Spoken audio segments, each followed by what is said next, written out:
Viewers, আমি এই সেটআপটি আমার নিজের জন্য নিয়েছি। বাসায় যাব, গিয়ে চেষ্টা করব শোল গজার ধরার। বেড কাস্টিং সেটআপ আসলে যেমন সোজা তেমনই কঠিন। তো এখানে কিছু লার্নিংয়ের বিষয় আছে, আমি নিজেও শিখছি, আপনাদেরকেও একটু সেই ধারণাটা দেই। এখানে কয়েকটা পোর্শন আছে, এই একটা কন্ট্রোল সিস্টেম, আর এইখানে একটা কন্ট্রোল সিস্টেম। এটা হচ্ছে ম্যাগনেটিক ব্রেক। আপনার এখানে যখন পজিটিভ দিবেন তখন এর ভিতরে ম্যাগনেটিক থাকে।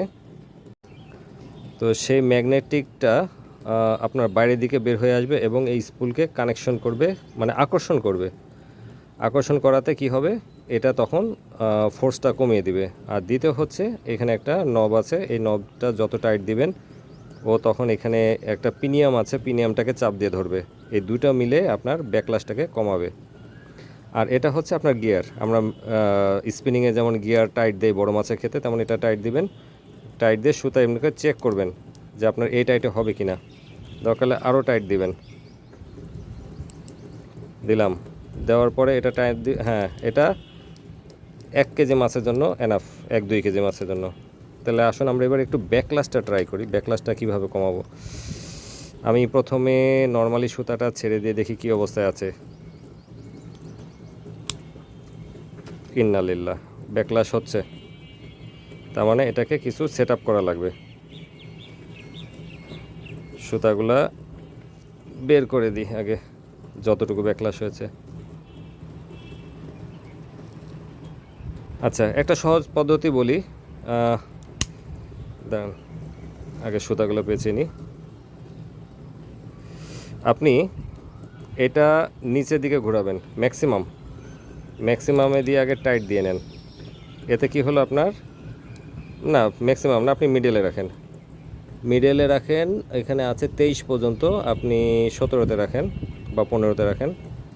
আর এটাকে পুরাপুরি টাইট দেন, তারপর আস্তে আস্তে লুজ দিবেন। টাইট দিয়ে দিলাম, এবার ছাড়লাম, ফ্রক পড়ছে না দেখুন, তার মানে ফুল টাইট হয়ে গেছে। একটু লুজ করি, বেশি লুজ হয়ে গেছে। এরপরে আবার একটু টাইট দিন, আবার ছাড়েন, ফ্রক পড়ছে না, যাচ্ছে খুব হালকা। ব্যাকলাস আপনার আসেনি, তার মানে এটা ঠিক আছে। চাইলে একটু কম বেশি করে এটা নিতে পারেন। এটা এবং এটা সমন্বয়ে আপনি এটা কন্ট্রোলে করবেন। এটা মিডিলে রাখবেন অথবা একটু ম্যাক্সিমামে রাখবেন, আমরা যারা নতুন আছি তাদের জন্য। এটা থ্রো না করলে এটা বোঝা যাবে না যে কতটুকু। আপনি আর একটু টাইট করে নিয়ে দেখবেন, থ্রো করার পর যদি দূরে না যায় তখন অল্প অল্প করে লুজ দেবেন। আমি ম্যাগনেটিকটাকে আর একটু বাড়িয়ে রাখলাম, এবার একটু দেখি।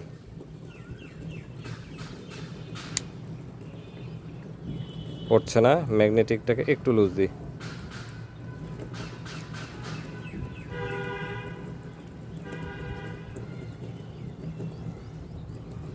এটা ঠিক আছে। এই মোট কথা হচ্ছে আপনার এখানে যেই নবটি আছে এবং ম্যাগনেটিক ব্রেক যেটা আছে, দুইটা মিলে আপনাকে ব্যাকলাসটা বন্ধ করতে হবে। ট্রাই করেন, ঘরে চেষ্টা করেন, তারপরে মাছ ধরতে যান। ধন্যবাদ।